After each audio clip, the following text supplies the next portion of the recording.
Hi, this is Jay Torres, and you're listening to the True North Country Comics Podcast.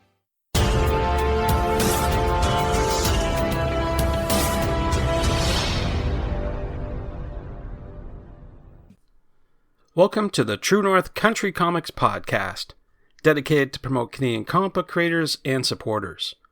It's November 2nd, 2020. I'm John Swinimer. If you have a comment, criticism, or question, you can contact me at john@truenorthcountrycomics.com.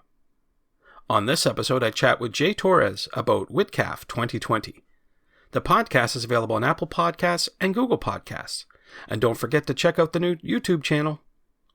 Hosted by the Whitby Library in Whitby, Ontario, the annual Comic Arts Festival celebrates comic book creators and makers in a variety of fun and entertaining activities, including exhibits, panels, readings, artist alley, contests, and more.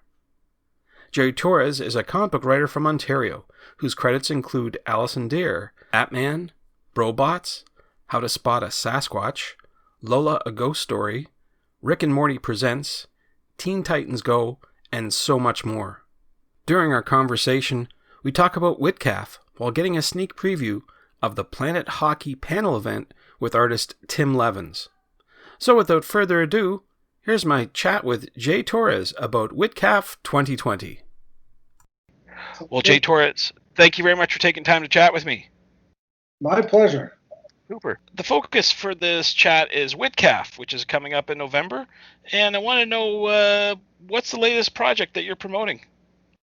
Well, I've got a new graphic novel out called Planet Hockey, and published by Scholastic Canada, and it's sort of like Space Jam meets The Last Starfighter meets The Mighty Ducks, and it's about a kid who has an accident, and because of the accident, he's too embarrassed to play hockey.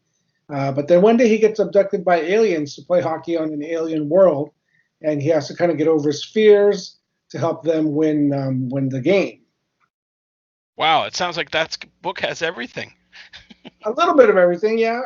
Yeah, that's pretty cool. And I read that it was nominated for Forest of Reading. So congratulations on that. That's wonderful. Thank you very much. It's a real honor. I love the Forest of Reading program. It really helps get books in kids' hands and gets them reading. And it's one of those awards that I feel means a lot because it's voted on by readers, by kids. Not just a jury of 5 or 6 people or however some of these other awards are done. So it to me it means a lot more. So it was great to be nominated for it. Absolutely, for sure. No, so I want to take a couple steps back and ask you as a creator, how did you get your start in making comic books? How did you find the inclination to do this as a profession? To be honest, it really started pretty early in my life, pretty young. The very first thing I ever published was a comic strip that I wrote and drew for our school newspaper when I was like in the 3rd or 4th grade. So it started pretty early for me. Things obviously didn't get going until I was much older. And actually, I just mentioned Tim Levins and Planet Hockey. We got our start together. We worked on a indie comic called The Copybook Tales, which we produced as a mini comic or a zine, however you want to call it. It was one of those things where we produced it ourselves. I wrote it, he drew it. We photocopied and stapled it by hand and sold it at conventions.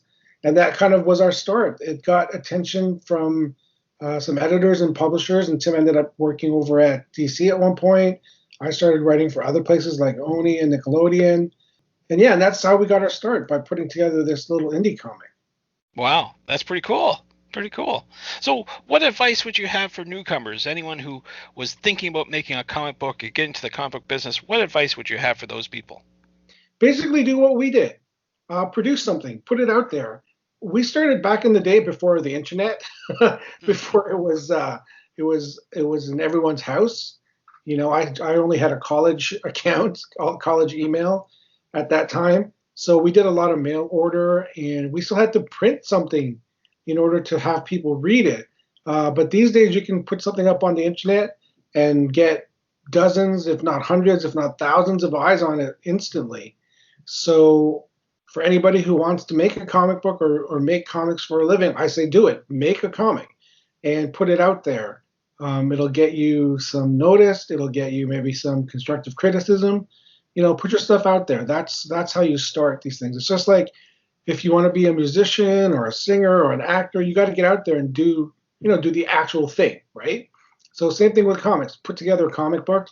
If you're a writer like myself who doesn't draw, team up with an artist, create a comic together, and post it online. Of course, you can do what we did also and self-publish or produce a do-it-yourself kind of homemade comic book, put on consignment at comic shops and the like. But that's definitely one way to start. And you have something to show for it at the end of the day, and you can shop it around like we did, and hopefully you'll get picked up by an editor or publisher to do bigger and better things. That's good advice for sure. I want to take a step back. Like we're talking here about WhitCAF, and there's many other library events, virtual events that are taking place this year. So I'm wondering, just to get your thought about what role do libraries and library events like WhitCAF and others play in fostering comic books and their creation?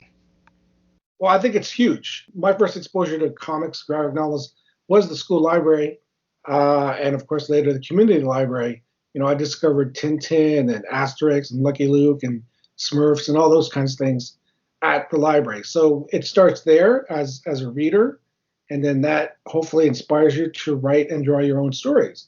And if you're lucky like me, someday when you actually start doing this kind of stuff, you get invited to do readings and festivals like WhitCAF, and that gets your work out there to other people who hopefully read it and maybe are also inspired to do their own comic.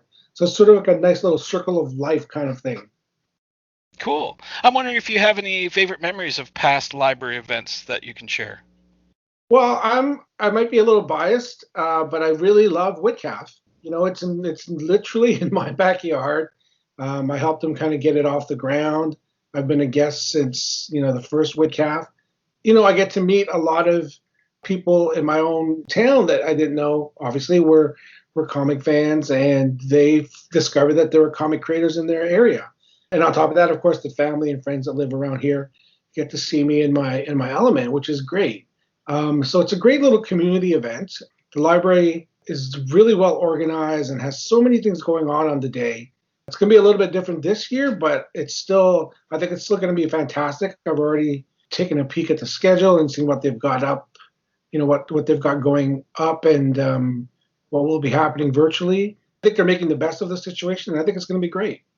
Absolutely, for sure. I understand you're also going to be doing a panel with your co-creator, Tim Levins. I wonder if you could talk a bit about what you'll be sharing at that event.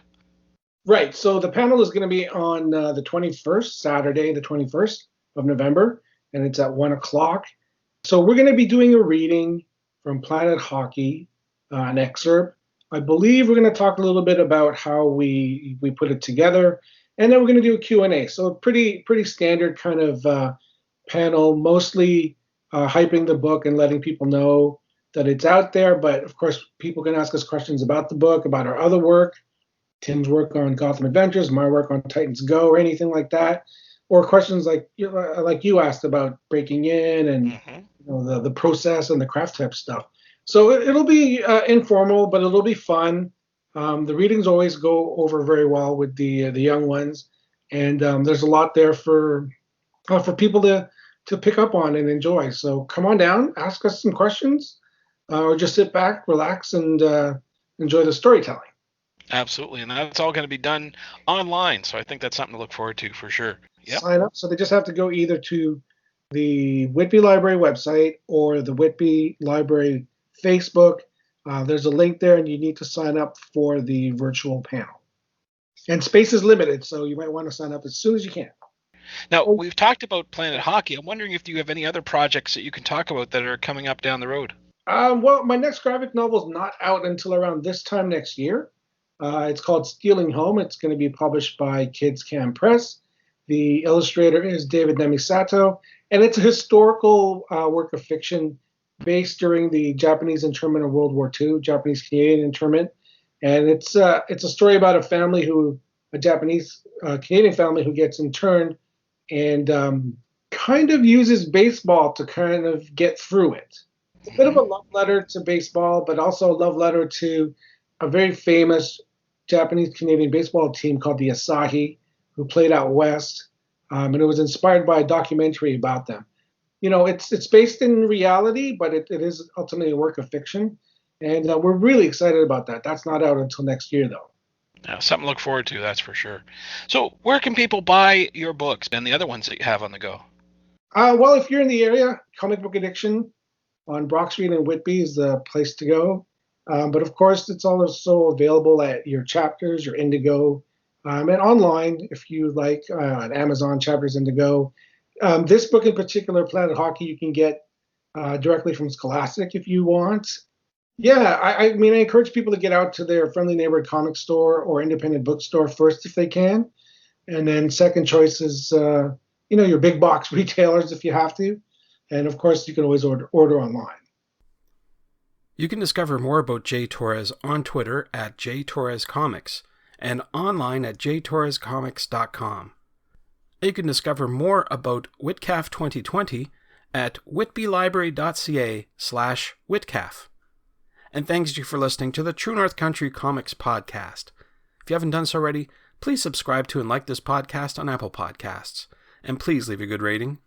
Also check out the TrueNorthCountryComics.com website and follow along on Twitter at True North Comics. True North Country Comics is now on YouTube. Please like and subscribe to that video channel. Please send your feedback to John at TrueNorthCountryComics.com. Thanks again for listening, and come back soon for another episode. Bye for now.